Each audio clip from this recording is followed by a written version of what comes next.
Salam alaikum. Bismillah. Les 1001 nuits. L'histoire du commerçant et du génie.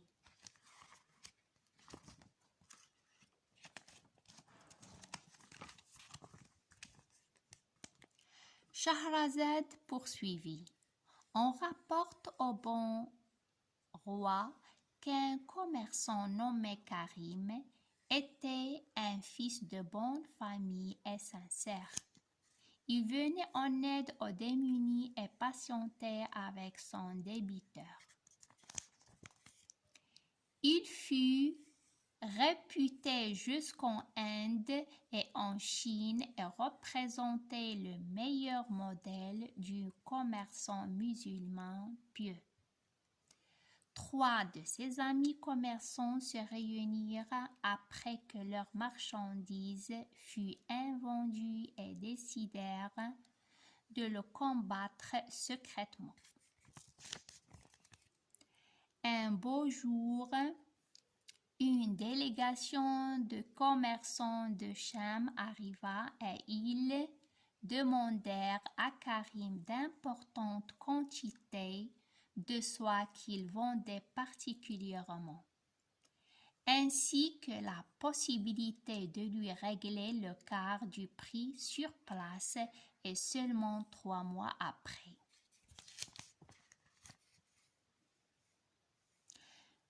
Après de lui verser le reste, et il les accueillit avec cordialité, accepta leurs requêtes et malgré l'importante quantité exigée. Il tint sa promesse, ses entrepôts devinrent alors vides et ses boutiques ne comportaient que très peu de produits. Puis, les 3 mois passèrent et aucun commerçant ne se manifesta. Il attendit alors le 4e mois.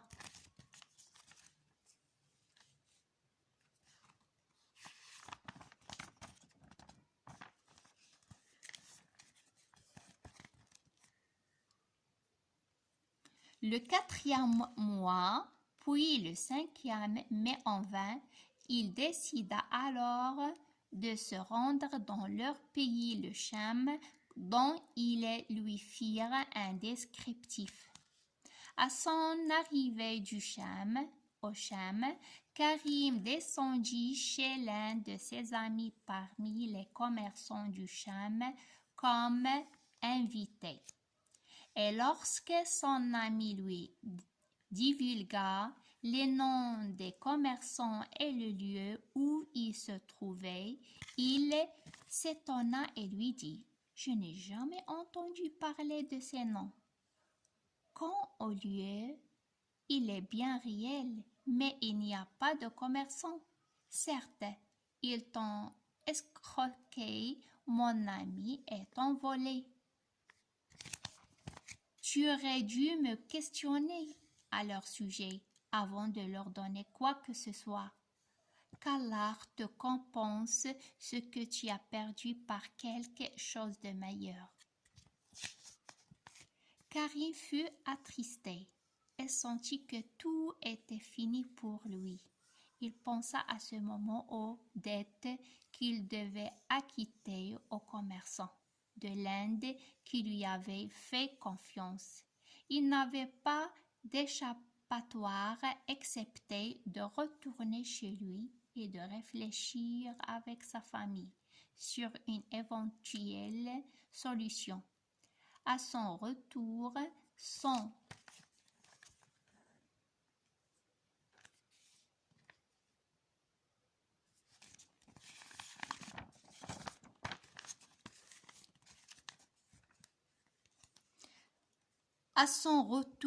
son épouse lui dit « C'est le décret d'Allah. Montre-toi endurant.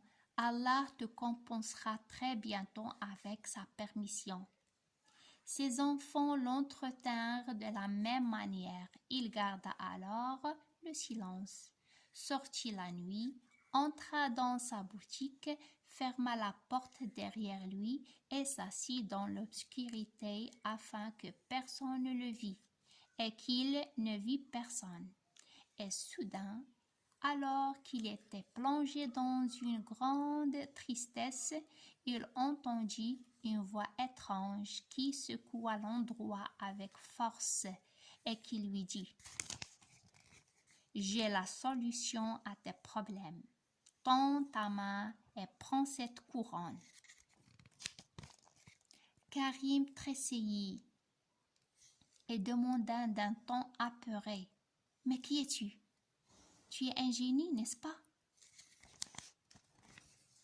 Le génie commença sa réponse en riant longtemps. Puis il dit: « En effet, je suis un génie. J'ai eu de la compassion pour toi et je ne te quitterai qu'après que tu retournes comme tu étais auparavant, voire plus riche encore. » Karim tendit sa main avec précaution et prit la couronne sertie de pierres précieuses que le sultan lui-même ne possédait pas. Est-ce que j'ai là?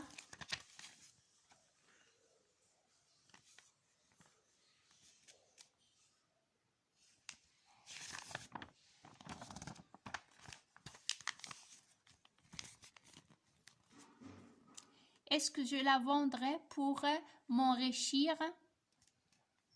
Demanda Karim au génie. Ce dernier s'esclaffa, puis il lança: « Personne ne possède son équivalent. Je te la donne afin de pouvoir te venger et de devenir le commerçant le plus riche. Puis je la récupérerai de chez toi. Je vais t'expliquer à présent comment l'utiliser. Tu te rendras chez les grands commerçants et tu leur prendras tout ce que tu voudras. Ensuite, tu leur donneras cette couronne en gage, jusqu'à ce que tu reviennes chez eux avec l'argent. À ton retour, tu ne trouveras plus la couronne en leur possession, parce que je vais la récupérer à ma façon dans un jour.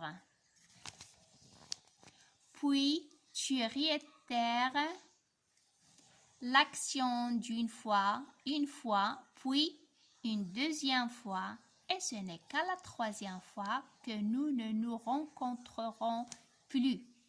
Qu'en penses-tu? » Karim réfléchit un instant, puis s'écria et dit à 3 reprises: « Je cherche protection auprès d'Allah contre Satan le lapidé. » À cet instant, il se retrouva seul, sortit de sa boutique et rentra chez lui apaisé. Arrivé à la maison, il fit ses ablutions, accomplit la prière et invoqua Allah.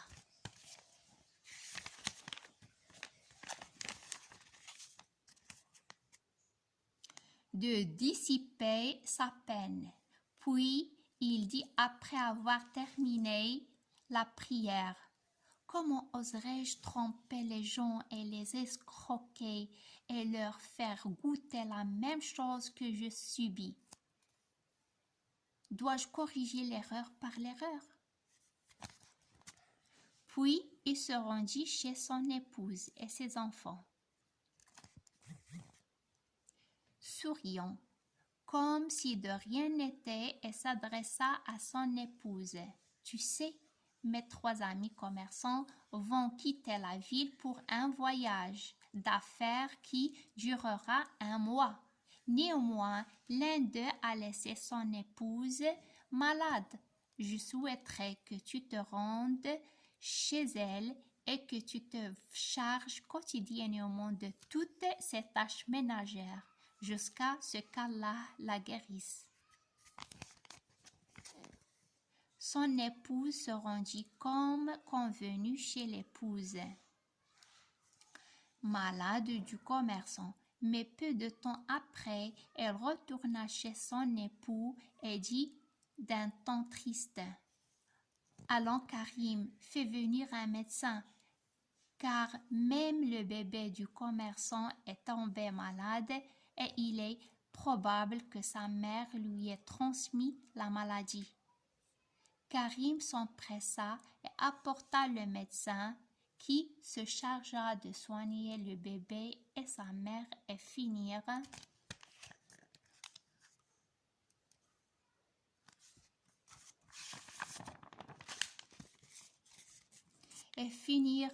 par guérir avec la permission d'Allah. L'épouse du commerçant pleura de joie et remercia Karim et son épouse. Le soir venu, Karim repartit dans sa boutique, s'enferma et s'assit dans l'obscurité. Là, le génie surgit à nouveau, riant et disant: Qu'avez-vous fait aujourd'hui, ton épouse et toi? Vous avez sauvé l'épouse et le fils de ton ennemi. Au lieu de te venger, je suis vraiment étonné des êtres humains. Ils pensent bien du traître et pensent mal de l'ami.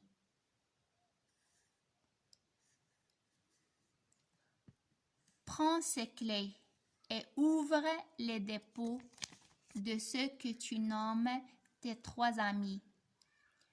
Tu trouveras toute ta marchandise. Sache qu'ils ont manigancé un plan pour te voler et t'exterminer. Ce sont eux aussi qui ont embauché les brigands, qui ont prétendu être des commerçants du Cham. Et au lieu d'envoyer ta marchandise au Cham, ils l'ont déposée dans les dépôts de tes 3 amis et ont pris au passage la commission pour t'avoir escroqué. Mais Karim rétorqua: Admettons que ce que tu avances s'avère vrai. Me concernant, je cherche la récompense de la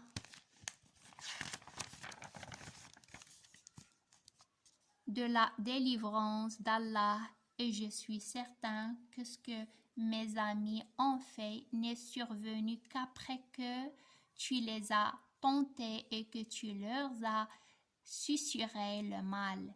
Toi et tes semblables être la cause de tout ravage. Je cherche protection auprès d'Allah contre toi. Je cherche protection auprès d'Allah contre Satan le lapidé. Puis Karim ferma la boutique, retourna chez lui et n'informa personne de ce qui s'était produit entre le génie et lui.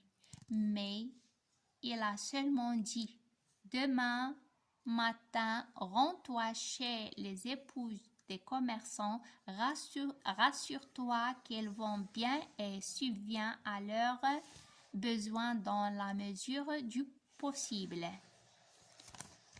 Entre-temps, les 3 commerçants furent de retour et Karim leur fit un accueil cordial et souhaita que leur voyage fût bénéfique. Puis il leur vint de ce que Karim et son épouse avaient fait durant leur absence. Ils ressentirent alors de la honte vis-à-vis de ce qu'ils lui firent subir. Ils décidèrent donc de lui rendre tous ses biens spoliés via les commerçants du Cham. Le soir, l'un des commerçants dont l'épouse et le fils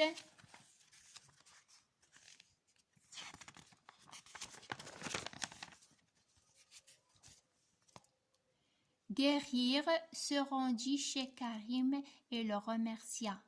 Puis il lui dit: Donne-moi les clés de tes dépôts et ne me demande pas pour quelle raison, s'il te plaît. Et patiente un certain moment. Tout ce que je souhaite à présent, c'est que tu nous pardonnes pour nos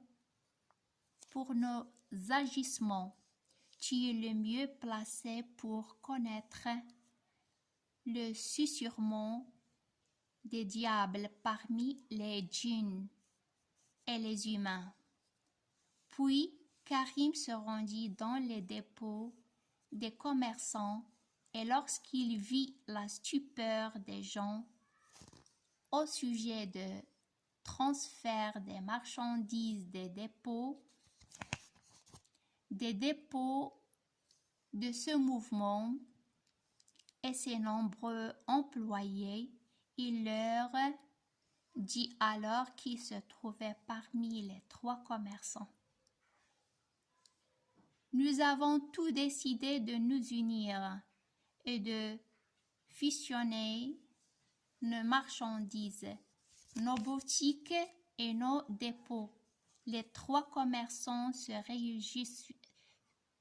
réjouirent de son idée et l'en remercièrent. Shahrazad s'arrêta et dit au roi: c'est l'heure de la prière d'Al-Fajr. Prions donc. Je vous conterai la suite de l'histoire plus tard, si Allah le veut. Ils se levèrent, prièrent, puis s'en allèrent dormir.